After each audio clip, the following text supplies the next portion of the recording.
এই যে চালের গুঁড়া লয়ে লইছি, আজকে চালের গুঁড়া দিয়ে একটা দারুণ মজার পিঠা বানাইম। আসসালামু আলাইকুম, আশা করি সবাই ভালো আছেন। আবারও আপনাদের সামনে নতুন একটা ভিডিও নিয়ে আই পড়ছি। আজকে আমরা অঞ্চলের একটা বিখ্যাত জনপ্রিয় পিঠা আপনাদের সাথে শেয়ার করবাম। মানে বৃষ্টির দিন বা বিকাল বেলা সন্ধ্যা বেলায় আমরা এই পিঠাটা বেশি খাই, তবে বৃষ্টির দিন হলে আরো বেশি খাই আমরা এই পিঠাটার নাম হইতেছে মুঠা পিঠা, আবার অনেকে মশলা পিঠাও কয়। তো পুরো ভিডিওটা দেখতে থাকুন কিভাবে আমরা এলাকার জনপ্রিয় মশলা পিঠা বানাই।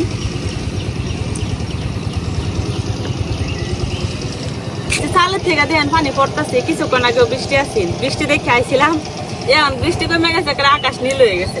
আর এই যে চুলাটা আমি রাতে ঘুরে যেতে মনে নাই, তো হালকা একটু ভিজে গেছে, তারপর আগুন জ্বলবো মনে হয়।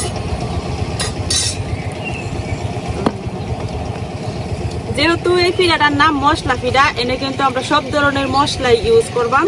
এই মশলা পিঠার মধ্যে পেঁয়াজ রসুন একটু বেশি দিলে খাইতে ভালো লাগে। আর পেঁয়াজ রসুন গুলা বাইটতে না দিয়া যদি হালকা একটু ছেঁচাতে দেওয়া যায়, তাইলে কামড়ে কামড়ে লাগে আর অনেক মজা লাগে খাইতে। তো আমি এখন পেঁয়াজ আর রসুন গুলা ছেঁচালে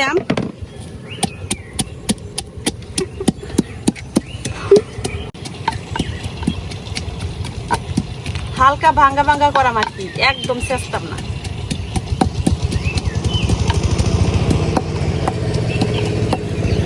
এই যে সামনে একটা সিজন আইতাছে, আমরা এইদিকে আর মনে হয় সপ্তাহখানিক করে থেকে মানে শান্তিতে আর ভিডিওতে বয়স দেওয়া যাইতো না, ট্রাক্টর মেশিনের শব্দে, কারণ সবাই এখন ক্ষেত লাগানোর প্রস্তুতি নিতেছে।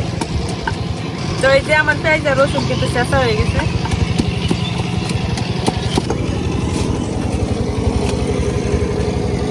এই যে এরকম আদা ভাঙ্গা করে রাখবো।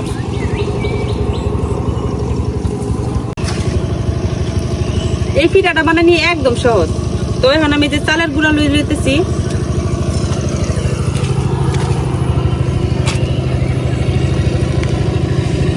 আপনারা দেখলেই বুঝবেন। তো আমি যে এই পরিমাণ চালের গুঁড়া নিচ্ছি, অর্ধেক বাটি, বড় বাটি দেওয়া অর্ধেক বাটি, এটি দিয়ে অনেকগুলো পিঠা হইবে। তখন এই চালের গুঁড়ার সাথে একে একে সবগুলো মশলা মিলাই নিলাম। আর একটা কথা কই, আপনারা নগদ থেকে গুঁড়া করা চাল দিয়েও বানাইতে পারবেন, আর এটা শুকনা চালের গুঁড়া মেশিনে ভাঙ্গানো এগুলা দেওয়া হইব, কিন্তু আদা বা ময়দা দিয়ে কিন্তু ওইতো না, আর চালের গুঁড়াই লাগবো। তো এখন আমি একে একে সবগুলো মশলা এনে দিয়ে দেন। যে পেঁয়াজ আর রসুন গুলো একটু আগে আমি ছেঁচে রাখছি এটি দিয়ে দেন। তো এনে আমি আদা আর জিরা বাইটে রাখছি, এটি ফাটাই বাইটে আনছি, এটিও দিয়ে দেন। এখন বাকি গুঁড়া মশলা গুলা দিয়ে দেব। দিয়ে দিতেছিল মরিচের গুঁড়া,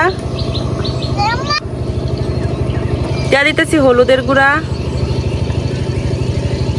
আর দিয়ে দিতেছি ধনিয়ার গুঁড়া। এখন দিয়ে দেম লবণ। এখন হাত দিয়ে চালের গুঁড়ার সাথে সবগুলা মশলা অল্প অল্প ঠান্ডা পানিতে মিলাইলাম। এটা একদম ঘরের নর্মাল পানি, কোনো গরম পানিরও দেওয়ার দরকার নাই।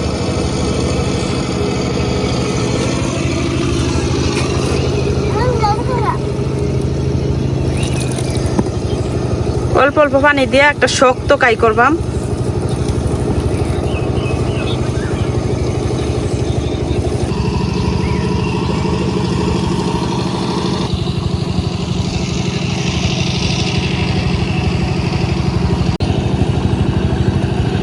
তো এই যে আমার কিন্তু কায়দা মাহানি হয়ে গেছে।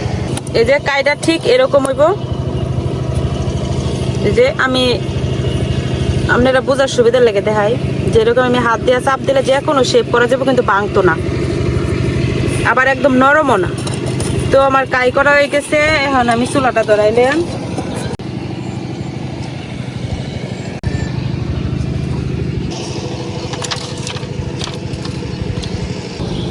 তো এইদিকে আমার চুলা ধরা নিয়ে গেছে, কড়াইও গরম হয়ে গেছে। এখন দিয়ে দেন তেল। পিঠাগুলো একটু বেশি তেলেই বাজার লাগবো, এটার লাগে একটু বেশি করে তেল লইলাম। এই পিঠাটারে মুঠা পিঠা করার একটা কারণ আছে, কারণ এরকম অল্প অল্প ডো হাতের মধ্যে নিয়ে পরে কিন্তু যে এরকম চাপ দিয়া সরাসরি তেলের মধ্যে দেওয়া যায়, যার কারণে এটা এরকম মুঠা পিঠা, মানে আমরা আঞ্চলিক ভাষায় কই মুঠে বানায়, এটার লাগে মুঠা পিঠা। এই পিঠা অনেক এলাকাতে জনপ্রিয়। বানাইতেও সোজা আর খাইতে অনেক মজা, যার কারণে কিন্তু আমরা এদিকে এই পিঠার প্রচলনটা অনেক বেশি। তো এদিকে আমার তেল গরম হয়ে গেছে, এখন আমি একটা একটা করে পিঠা বানাই দিয়ে দেন। হাত দিয়ে আগে এমনি গুল করে, তারপরে যা আঙ্গুল দিয়ে এমনি চাপ দেম শুধু।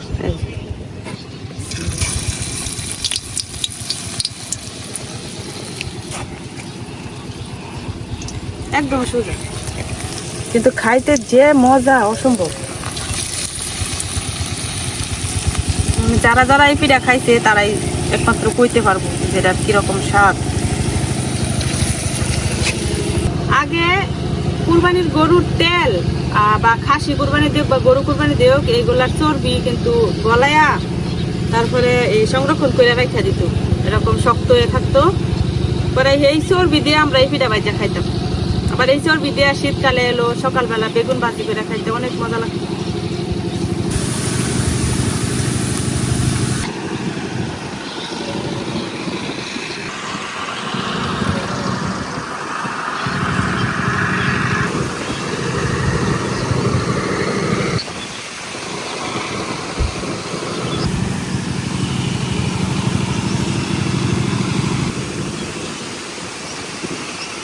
এই যে পিঠা কিন্তু আমার এক সাইড হয়ে গেছে, এখন আমি আরেক সাইড উল্টাই দিতেছি।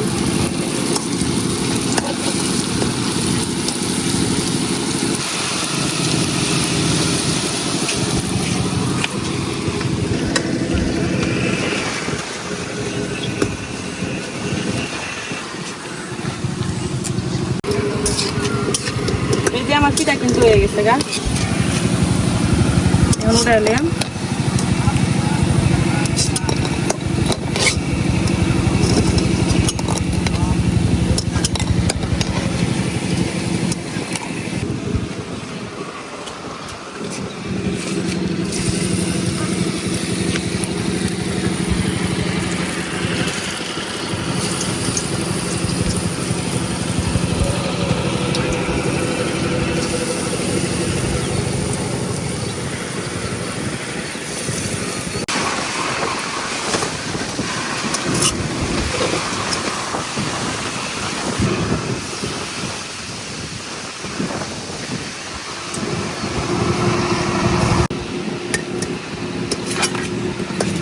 এই যে আমার সবগুলা পিঠাই কিন্তু হয়ে গেছে।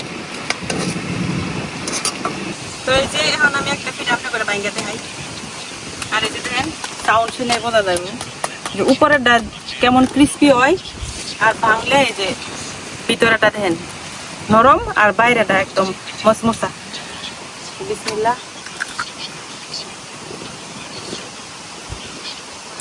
পেঁয়াজ রসুন গুলো আমি একদম নিমিশ করছি না, যার কারণে যেরকম ভাঙ্গা ভাঙ্গা আছে, এটি কামড়ে ফেললে অনেক মজা লাগে খাইতে। পিঠাটি বানাইছি, বাতাস ছাড়ছে অনেক, ভালো লাগতেছে খাইতে। এখন বাবির এলাদি দেখি রাখে দেম, খাই দেখবো কেমন লাগে। আর আমরা করে এলাকায় এই পিঠাটা বানাই কিনা, আর যদি বানায় তাহলে কিনা মেটা হয় অবশ্যই কমেন্টে জানাই। যে পিঠার বাটি কিন্তু নিচ্ছি গা, পিঠা বানাইতেছে এটা ডাকও দিল না আমারে। জানি তো মশলা পিঠার গন্ধে আমি নাই পারবানি, মনে করছিলাম গরু মাংস রান্না করতেছে, এটা লেগাইছো না পিঠার গন্ধ এরকম হয়েছে। পিঠা সব ধরনের মশলা দেওয়া যায় লেগে, খাই দেখি এখন। অনেক মজা হয়েছে পিঠাটা, যেরকম সাউন্ড এরকম মজা। গরুর তেলটা বানাইলে আরো মজা লাগতো। মানে এতগুলো মানুষ এই পিঠাটা কিন্তু বেশি খায়। এর লেগে বেশি খাই, ঘরের মধ্যে যে মশলা আছে এগুলা দিয়ে এই পিঠাটা খুব সহজে বানাই রাখুন যায়, অন্য কোনো বেশি কিছু লাগে না, এই জন্য এই পিঠাটা বেশি খাওয়া হয়। আপনারাও খাইয়া দেখবেন পিঠাটা কেমন লাগে।